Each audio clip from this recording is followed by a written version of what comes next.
19h, bonsoir à tous. À la une de l'actualité ce soir.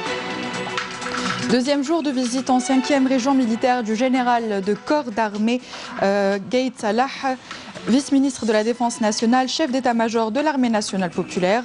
Il a prononcé une allocution soulignant la priorité en ces circonstances et l'organisation des élections présidentielles dans les délais prévus.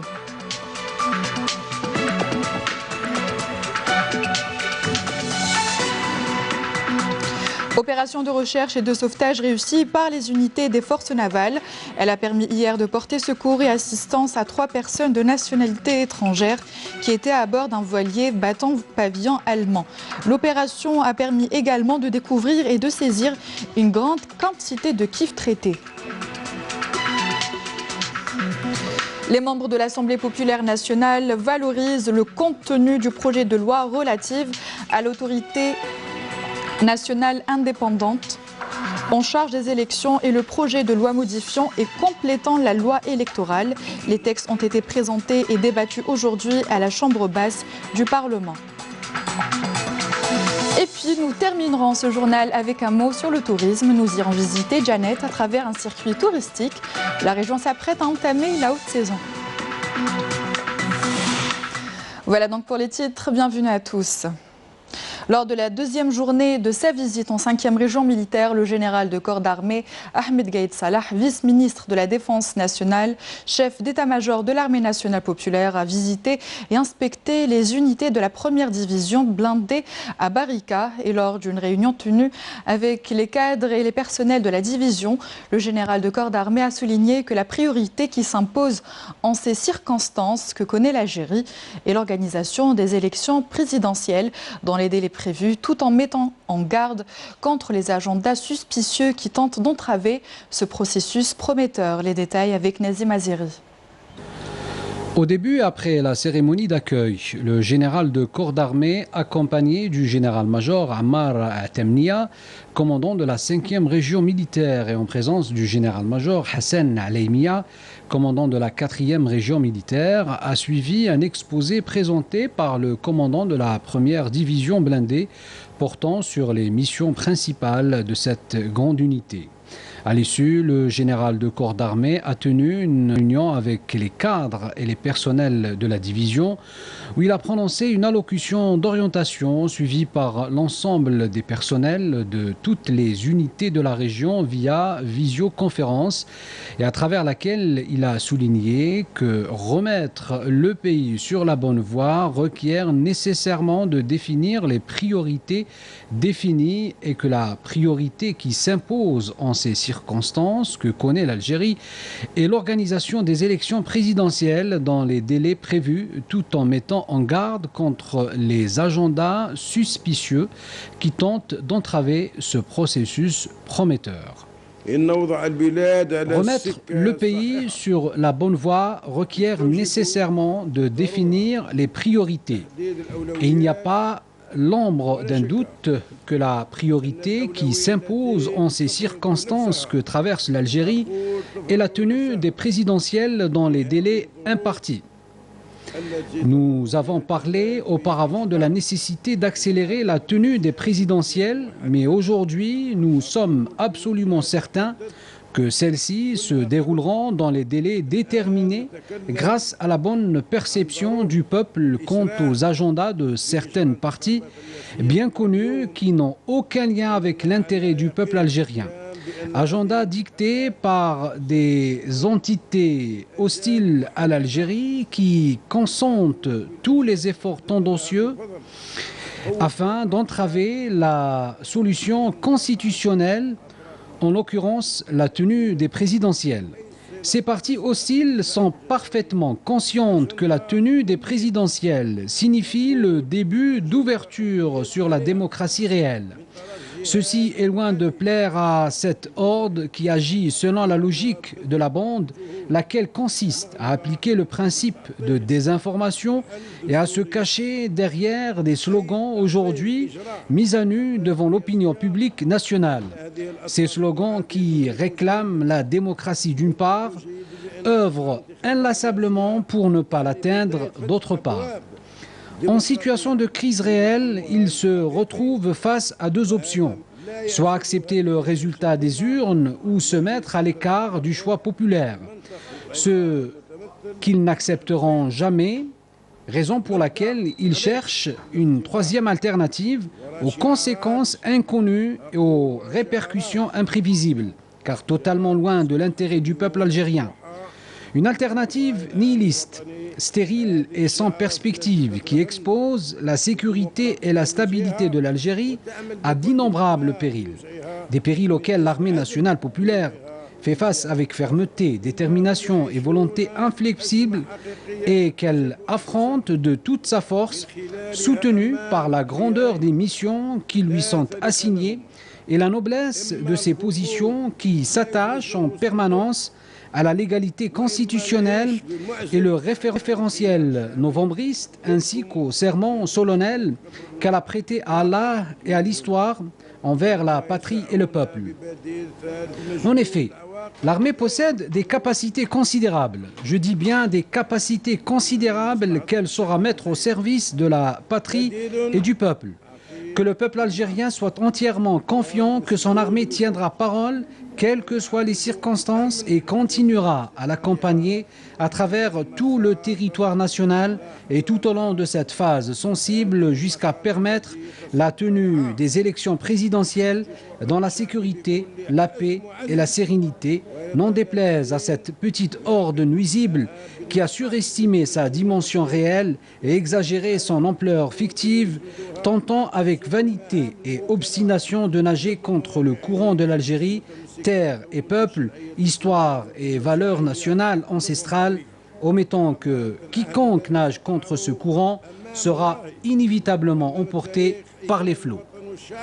Cette forte détermination qui anime l'armée nationale populaire émane fondamentalement de sa confiance en Allah le Tout-Puissant, puis de sa conscience quant à la confiance placée en elle par le peuple algérien fidèle, authentique et héros, qui a prouvé plus d'une fois tout au long de son histoire qu'il est un peuple de miracles, un peuple qui pressent les dangers et les menaces qui guettent sa patrie et sait pertinemment leur faire face, les transcender et mettre en échec les desseins de ses ennemis. C'est de cette source populaire abondante que s'abreuve l'armée nationale populaire, digne héritière de l'armée de libération nationale, et c'est de ces nobles valeurs que le haut commandement de notre armée puise sa force morale. Je suis personnellement honoré, ainsi que l'ensemble des éléments de l'armée nationale populaire, de ressentir que nous sommes tous au service de ce vaillant peuple et que toutes les étapes que nous parcourons ensemble sont les étapes bénies par la majorité écrasante de notre peuple. Et nous percevons dans l'impulsion de la rue et dans la voix du peuple à travers tout le pays ce qui démontre cette satisfaction et salue cette démarche. Il est clair que celui qui s'en remet à Allah avec sincérité, la réussite sera sa récompense. Nous en remercions Allah pour cela. Nous prions Allah de nous compter parmi ceux qui ont contribué à ce tournant historique en compagnie de tous les bons fils de ce peuple béni afin d'amener l'Algérie à bon port.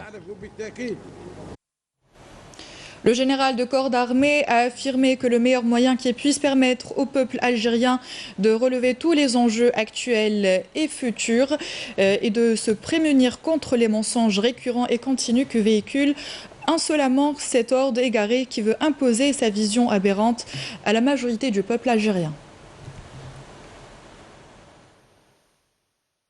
لقد استطاع الشعب الجزائري حتى الآن أن يبلغ محطة بالغة حساسية في تاريخ الجزائر بفضل وعيه وغيرته على وطنه وتحمله لمسؤوليته بكامل بكل جدية ووعي وإصرار على مواجهة هذا التحدي الذي تمثله هذه الأجندة المعادية السالفة الذكر.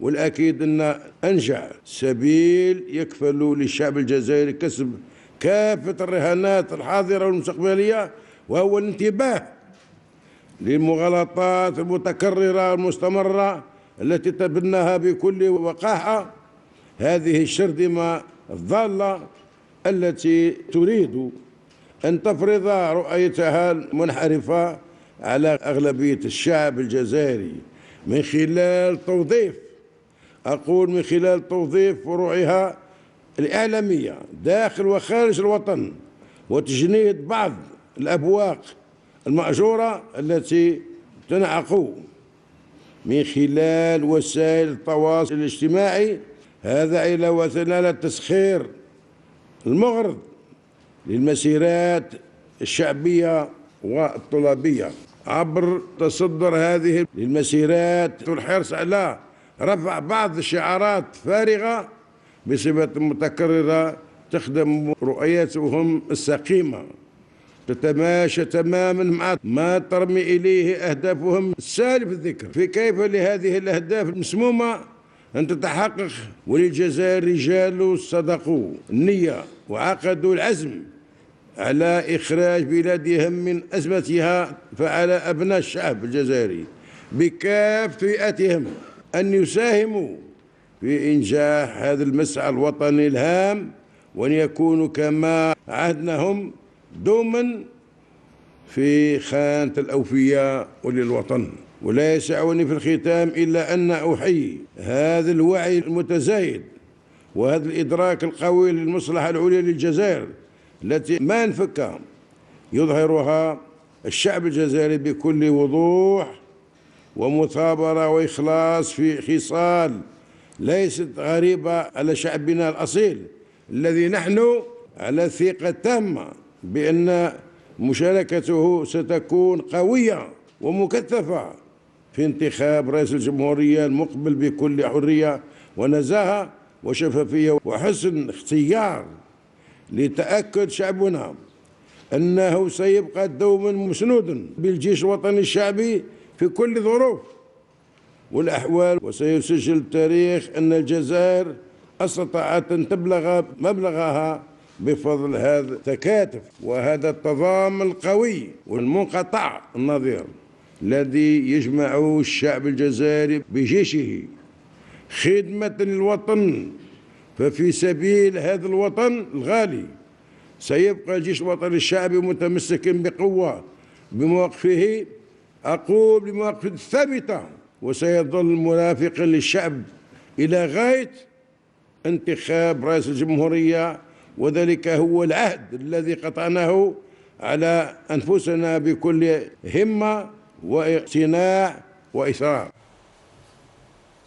Le général de corps d'armée a donc salué la conscience grandissante et forte quant à l'intérêt suprême de l'Algérie, que le peuple algérien ne cesse de démontrer clairement avec persévérance et dévouement, des qualités qui ne sont pas étrangères, à notre peuple authentique, dont il est certain que sa participation à l'élection du futur président de la République sera massive et affluente.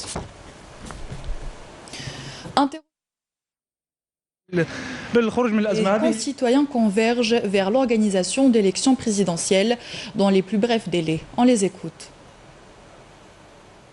الحل الوحيد للخروج من الأزمة هذه هي الانتخابات، لأنه لو كان ما نقوموش بالانتخابات راح نطيحوا في فراغ دستوري، والفراغ الدستوري هذا يستغلوه أعداء الجزائر والمتربصين بها. أنا مع الموقف تاع الجيش الشعبي الوطني، لازم انتخابات في أسرع وقت، لأن لو طول الحالة راح تروح ماشي بعيد، كما يقول لك ما يجيش الخير من بعد. ماذا بينا إن شاء الله يديروا الانتخابات في أسرع وقت ويخيروا رئيس المناسب يا أخو اللي يحبوا الشعب، كما يقول لك اللي راضي به الشعب إن شاء الله. مبادرة مليحة اللي قام بها الجيش ويلزم منا رايس، راك فاهم؟ بس باه الأمور تمشي، دوك نقعدوا هكذا لوينتا، راك فاهم؟ ولوينتا نقعدوا هكذايا. موقف القايد صالح موقف وطني 100%، موقف رجال، موقف رجل وقف مع بلده. هذا صرخة من الجنوب، وما راني نمثل حتى حد، راني نمثل نفسي. حتى واحد غدوه ما يقول لي ما تتكلمش باسمنا، راني بنفسي نتمناو الإسراع في ترسيم انتخاب رئيس الدولة. رحنا بلا راس يا عباد الله، رحنا وين رحنا ماشيين؟ رحنا برانا. إلي طون قال لك خير البر عاجله. الجيش نتاعنا بارك الله فيه من البدايه للنهايه معنا ما نقولوا فيه. لازم تروحوا الانتخابات، هذه هي. زماننا رئيس لازم يحكم. الوضع اللي رانا فيه ما يسمحش باش نزيدوا نستنوا اكثر من هذا. ونثمن كما نقول دور الجيش الوطني الشعبي سليل جيش التحرير الوطني المرافق للحراك، وعلى رأسهم المجاهد الأخ قايد صالح الذي قام بتطهير الوطن من أذناب العصابة. بالنسبة للرئيس لازم يكون رئيس، لماذا؟ لأن أي دولة ما كاش دولة تمشي بلا رئيس، لازم يكونوا مسيرين، يكون اللي ينظموا البلاد. بالنسبة للمؤسسة العسكرية واش دارت؟ يعني بارك الله فيها، حسبت المفسدين، وهذه تعتبر عبرة للآخرين. فلسفته جيش نقي، جيش نقي وجيش مساند للشعب والأمة. نتمنى إن شاء الله يتوفق وما خول له الدستور. راهي يخدموا ما خول له الدستور. صح لو كنت كاع هي مشات ما بقى حوار، ما بقى هذا البلاد طرطقت. شكون يتدخل؟ شكون يحمي الشعب؟ شكون يحمي ممتلكات الشعب؟ شكون يحمي أعراض الشعب؟ شكون يحمي؟ هو الجيش. الجيش راه يحدق يشوف فينا ومعانا. وتحيا القايد صالح، ولازم لنا انتخابات، وهذون اللي راهم كونتر الانتخابات هذون زواف. راكي معايا اختي؟ وتحيا القايد صالح، وحيوا لنا القايد صالح. القايد صالح راك هنا فوق راسي، نفديك بدمي، انا كمواطن جزائري نفديك بدمي يا القايد صالح. لازم لنا انتخابات كما قال القايد صالح. ونزيد نقول لك واحد الكلمه، زاد عندي وليد له البارح بالسبت سميته صالح في خاطر القايد صالح. L'opération de recherche et de sauvetage menée par des unités de force navales, le bâtiment d'escorte Mourad Raïs 901, vedette SAR 224, hélicoptère SAR LS-16, a permis hier de porter secours et assistance à 3 personnes de nationalités étrangères qui étaient à bord d'un voilier battant pavillon allemand et ont subi une panne technique à 15 milles nautiques au nord du Cap Falcon, wilaya d'Oran, 2e région militaire. Une grande quantité de kifs traités s'élevant à 52 quintaux et 95 kg a été découverte et saisie suite à l'application des procédures réglementaires en vigueur et après le remorquage du dit voilier au port d'Alzio et sa fouille par des gardes-côtes. L'enquête avec les concernés toujours en cours pour cerner tous les détails de cette opération. Le MDN affirme que ces résultats de qualité qui s'inscrivent dans le cadre des efforts continus visant à contrecarrer la propagation du fléau du narcotrafic dans notre pays vient s'ajouter aux multiples opérations ayant permis de déjouer l'introduction et le colportage de ces substances.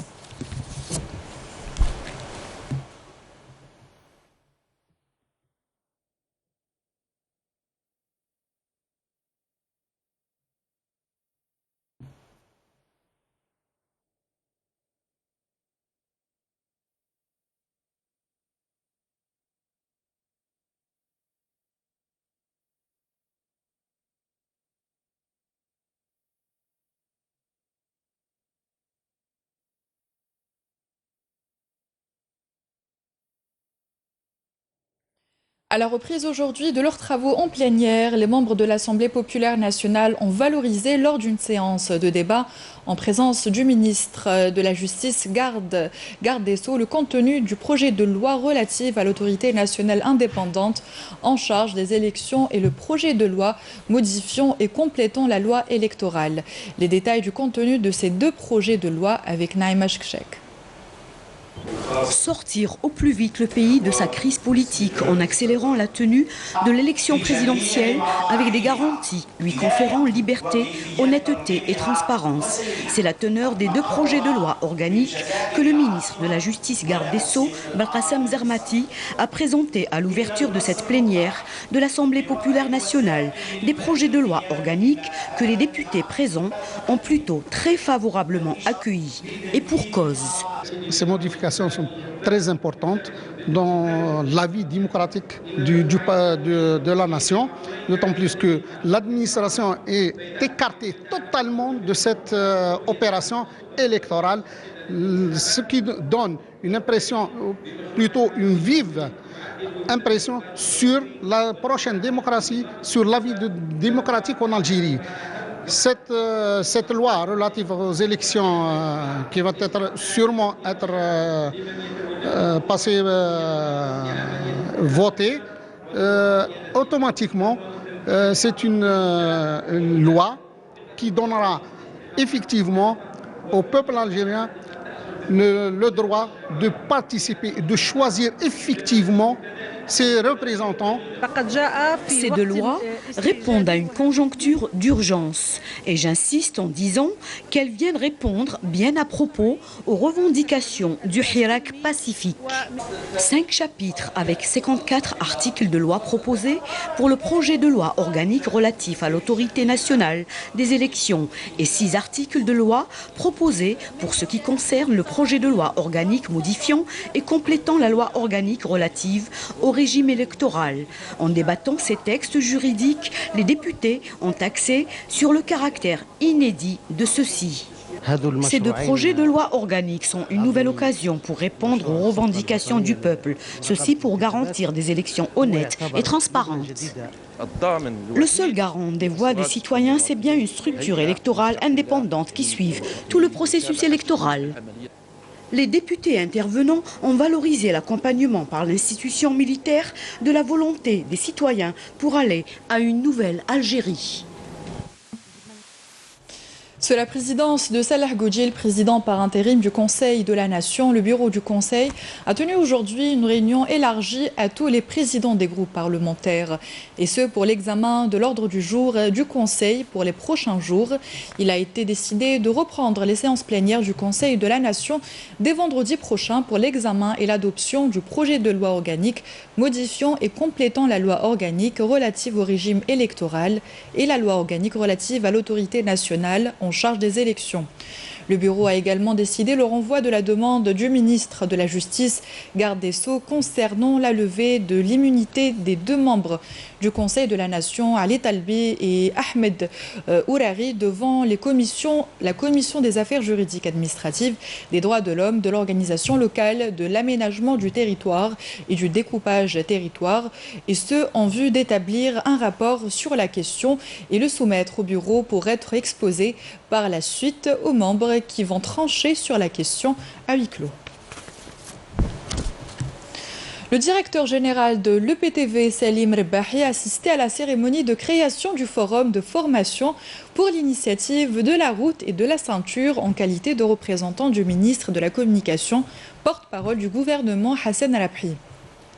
Dans le cadre de la coopération algéro-chinoise, le directeur général de l'EPTV a prononcé une allocution à l'occasion de l'installation du comité dirigeant du forum dont l'Algérie est membre.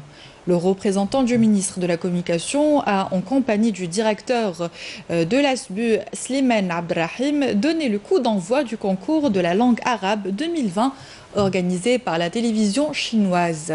L'Algérie arbitrera les éliminatoires de cette compétition pour la catégorie Afrique du Nord avec le concours du ministère de la Justice et de la télévision algérienne. Direction Tamanrasset, cette ville du sud a connu un développement sans pareil. Routes, éclairage public et logements. Même si certains quartiers n'ont pas été touchés par l'aménagement urbain, la ville a tout de même connu une nette amélioration. Bouchra Bouali. La réhabilitation du réseau routier de Tamanrasset a permis de réduire les distances entre les différentes wilayas du pays et a même permis son développement sur plusieurs plans. De nombreux projets ont été entrepris dans le cadre d'un aménagement urbain qui a métamorphosé le visage de la ville. Le dédoublement des voies, la plantation d'arbres, une bonne signalisation ainsi que la mise en place de ronds-points ont fluidifié la circulation et endigué les points noirs qui caractérisaient jusque-là la wilaya. Honnêtement, il y a une grande différence entre avant et maintenant. Le développement des routes, le relogement des citoyens par l'État, l'école. Tout a changé à Tamanrasset. Il y a une grande différence. On a des ronds-points, des trottoirs, l'éclairage public grâce aux panneaux solaires et bien d'autres choses. Dans le cadre de l'aménagement urbain, la zone d'extension urbaine d'Adria, qui a été construite en respectant le cachet architectural propre à la région, a connu des opérations d'embellissement, la modernisation de son éclairage public et ce, avant même la réception de tous les logements. Je suis ancien ici, je fais partie des premiers habitants et les routes étaient bien. On avait l'eau, l'éclairage, bref, on avait tout. Les institutions ainsi que les structures administratives ont à leur tour fait l'objet de travaux d'aménagement. La wilaya s'est même dotée d'un nouveau siège. En dépit de ces avancées, le développement local n'a pas touché toute la ville puisque dans certains quartiers, les bidonvilles ainsi que les décharges publiques foisonnent. Les routes n'existent quasiment pas. Pour nous, rien n'a changé. Même si rien n'a changé pour certains, Taman Rasset a connu dans l'ensemble un développement sans pareil. Le monde du cinéma algérien est en deuil. L'actrice Fouzi Aminasri, décédée hier à l'âge de 79 ans, a été inhumée au cimetière d'El Alia. La défunte s'est distinguée par le rôle de la Shahida Hassiba Ben Bouali qu'elle a interprété dans le film La bataille d'Alger du réalisateur italien Giulio Pontecorvo en 1966. La défunte est également apparue dans un témoignage dans le documentaire du réalisateur Selim Agar sur le film La bataille d'Alger, réalisé à l'occasion du 50e anniversaire de sa production. Le moudjahid et historien Belkacem Babassi est également décédé hier à Alger à l'âge de 80 ans. Né en 1939 à Alger, le défunt a rejoint les rangs du Front de Libération Nationale alors qu'il avait 20 ans avant d'occuper, après l'indépendance, plusieurs postes dans des institutions étatiques. Belkacem Babassi a occupé durant plusieurs années le poste de président de la fondation Kasba, créée en 1991, dans le but de protéger et préserver cette ancienne médina, classée en 1992 patrimoine de l'humanité de l'UNESCO. Il était également connu pour ses émissions télévisées et radiophoniques sur la Kasba. Le défunt a été inhumé aujourd'hui au cimetière de Oued-Romen. À Dieu nous appartenons et à lui nous retournons. Un détachement de l'armée nationale populaire en coordination avec des éléments de la gendarmerie nationale arrêté hier à Mascara, deuxième région militaire, un narcotrafiquant et saisi 13,5 kg de kif traité, tandis qu'un autre détachement de l'ANP a saisi 4,32 kg de la même substance à Taman Rasset, 6e région militaire. De même, des éléments de la gendarmerie nationale ont saisi une autre quantité de kif traité s'élevant à 1,770 kg détenu par un narcotrafiquant à bord d'un véhicule touristique à Tebessa, 5e région militaire. Par ailleurs, un détachement combiné de l'ANP a appréhendé à Adrar, 3e région militaire, un contrebandier à bord d'un camion chargé de 21,73 tonnes de denrées alimentaires et 1500 litres de carburant, alors que d'autres détachements de l'ANP ont intercepté lors d'opérations distinctes menées à Janet, 4e région militaire, Bodj Badji Mokhtar et Ain Gizem, 6e région militaire. 8 individus et saisis 2 détecteurs de métaux, 9200 litres de carburant et 932 grammes de mercure, ainsi qu'un camion et un véhicule tout-terrain. D'autre part, un détachement de l'ANP a arrêté 37 immigrants clandestins de différentes nationalités à Gardaïa, 4e région militaire. Au Proche-Orient, c'est l'escalade de la violence. Suite à l'annonce par le Premier ministre israélien Benjamin Netanyahou d'annexer un pan stratégique de la Cisjordanie occupée, une annexion qui enterrerait, selon l'autorité palestinienne, toute perspective de paix entre Palestiniens et Israéliens. Bouchra Bouali. L'annexion d'un pan stratégique de la Cisjordanie occupée, promise par le Premier ministre israélien Benjamin Netanyahou en cas de victoire aux législatives du 17 septembre prochain, a mis le feu aux poudres, exacerbant les tensions déjà très vives entre Palestiniens et Israéliens. Les forces d'occupation israéliennes ont bombardé aujourd'hui des positions du mouvement palestinien Hamas dans la bande de Gaza.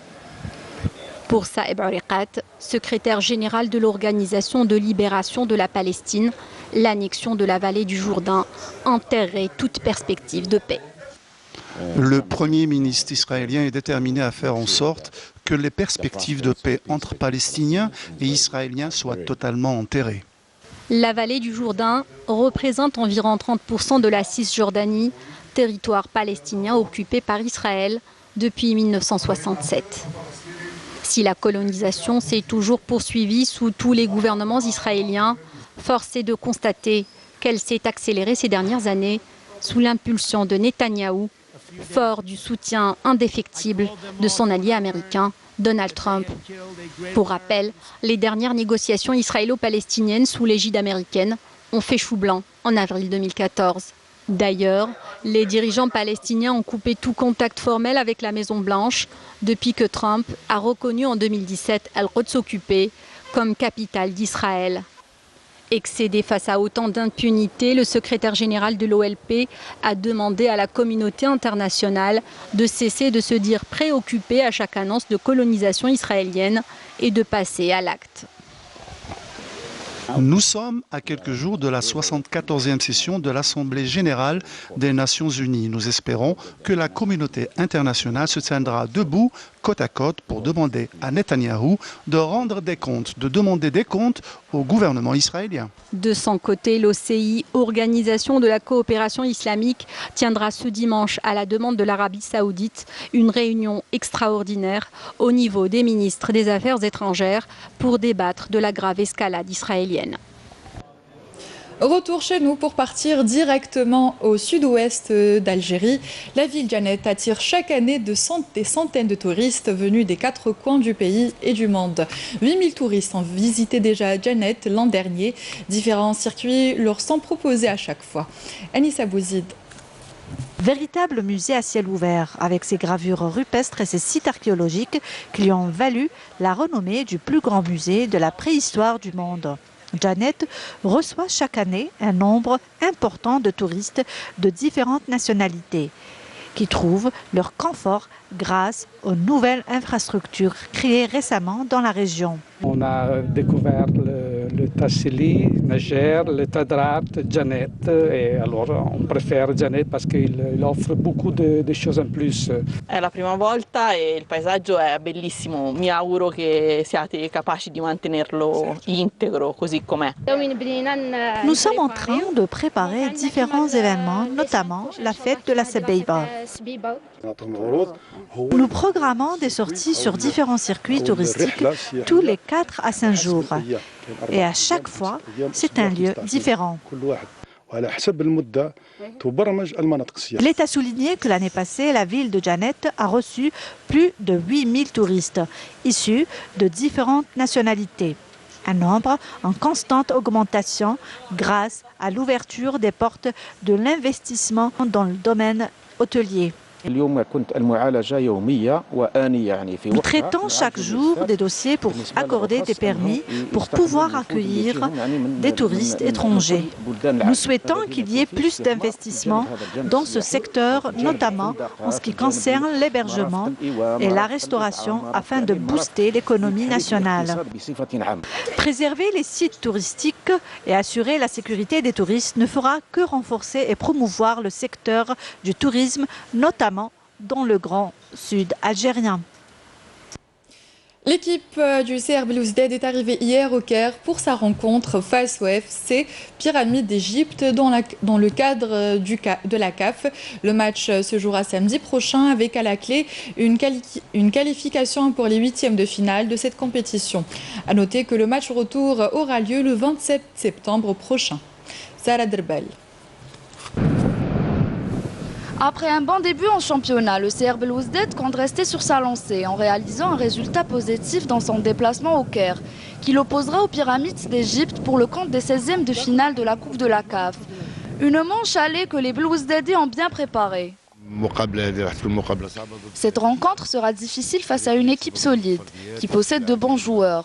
On aura des difficultés, mais on va bien se préparer pour cette rencontre. Malgré les quelques absences, coach Amrani aura l'embarras du choix. Et une équipe homogène, notamment après le renfort du duo Guesmi et Khali. Le seul problème, c'est les quelques joueurs blessés. Et c'est peut-être ce qui nous empêche parfois de trouver des solutions. Pour le moment, le seul absent, c'est Soumana qui a rechuté. Tepti sera de retour dans une semaine normalement. C'est pour cela qu'il va se déplacer avec nous pour être présent au match retour. Et enfin, Guesmi a rejoint le groupe. Voilà pour les absents. De leur côté, les joueurs sont conscients de la tâche qui les attend. et ambitionnent de réaliser l'une de leurs meilleures saisons, en passant par un résultat probant face aux Égyptiens. Tous les joueurs sont conscients, tout le monde est prêt pour mettre la main dans la main et pour affronter nos adversaires en Égypte. On aimerait bien aller loin dans cette compétition, ça sera une bonne chose pour le club. Pour l'instant, on se concentre sur le match aller et on espère faire un bon résultat en Égypte. Le rappel des titres avant de se quitter. Deuxième jour de visite en 5e région militaire du général de corps d'armée Ahmed Gaïd Salah, vice-ministre de la Défense nationale, chef d'état-major de l'armée nationale populaire. Il a prononcé une allocution soulignant la priorité en ces circonstances et l'organisation des élections présidentielles dans les délais prévus.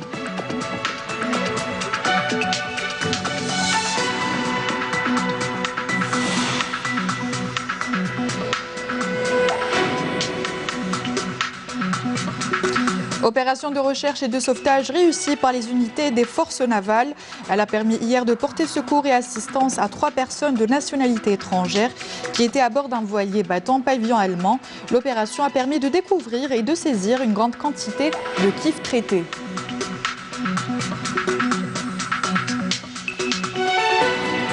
Les membres de l'Assemblée populaire nationale valorisent le contenu du projet de loi relatif à l'autorité nationale indépendante en charge des élections et le projet de loi modifiant et complétant la loi électorale. Les textes ont été présentés et débattus aujourd'hui.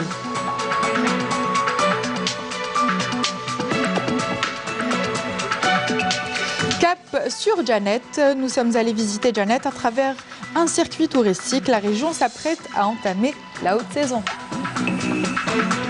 Fin de cette édition, merci à vous d'y avoir prêté attention et de nous être fidèles. Excellente soirée sur Canal Algérie. Au revoir.